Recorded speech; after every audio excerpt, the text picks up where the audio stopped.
as one of the organisers of the G20 meltdown event in this area, I do feel, as we all do, some kind of responsibility, because clearly if we hadn't come out in the streets against the bankers G20, Ian Tomlinson would still be alive.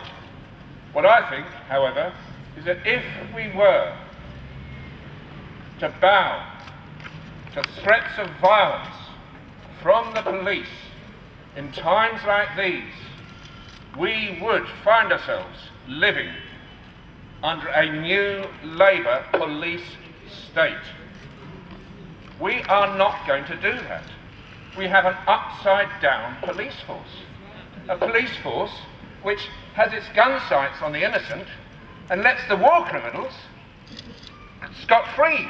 Lets all the bankers scot-free. And is constantly losing data and losing people who murder us. And they can distinguish between the guilty and the innocent, only they get it the wrong way round. Now what we need is a right way up police force. Okay? I'm connected closely with a group called Indie Media. Indie Media. We tell the truth. And we began about 10 years ago with a lovely slogan: don't hate the media, be the media. Yeah. And we're saying let's take that logic a little bit further. Don't hate the police, be the police. Don't hate the government, be the government. Turn it upside down. We can do it. We can govern ourselves. We can police ourselves. We don't need those people. Okay, folks, we're going to have a 2-minute silence in remembrance of Ian Tomlinson, and then we're going to ask a couple of the Sylvester family people to speak about their injustice and their case against the police as well.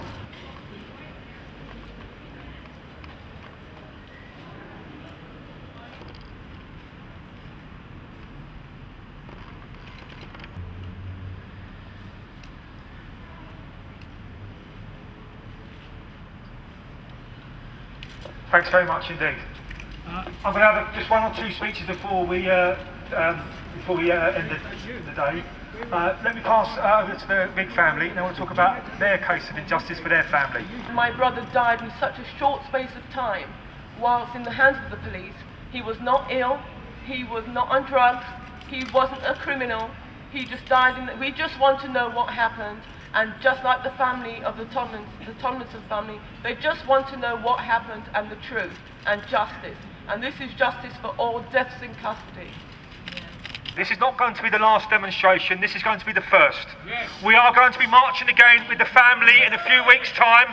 We are going to hold a rally in central London, and we're going to demand 3 things. 1, justice for Ian Tomlinson and all victims of police brutality in this country. That will be the first demand. The second demand will be we want those police officers arrested, charged and imprisoned for what they've done to Ian Tomlinson. And the last demand will be simple. Why today did the police treat us with respect when all of us in this demonstration know how they've treated us over the last years? They attack us, they brutalise us, they beat us, and now we demand that stops. We want the right to demonstrate without being regarded as criminals. No justice! No peace! No justice! No peace! No justice! No peace! And there will be no justice until we get the police to stand accountable for what they've done. They are the real criminals. It's about time they jailed the bankers and not the protesters.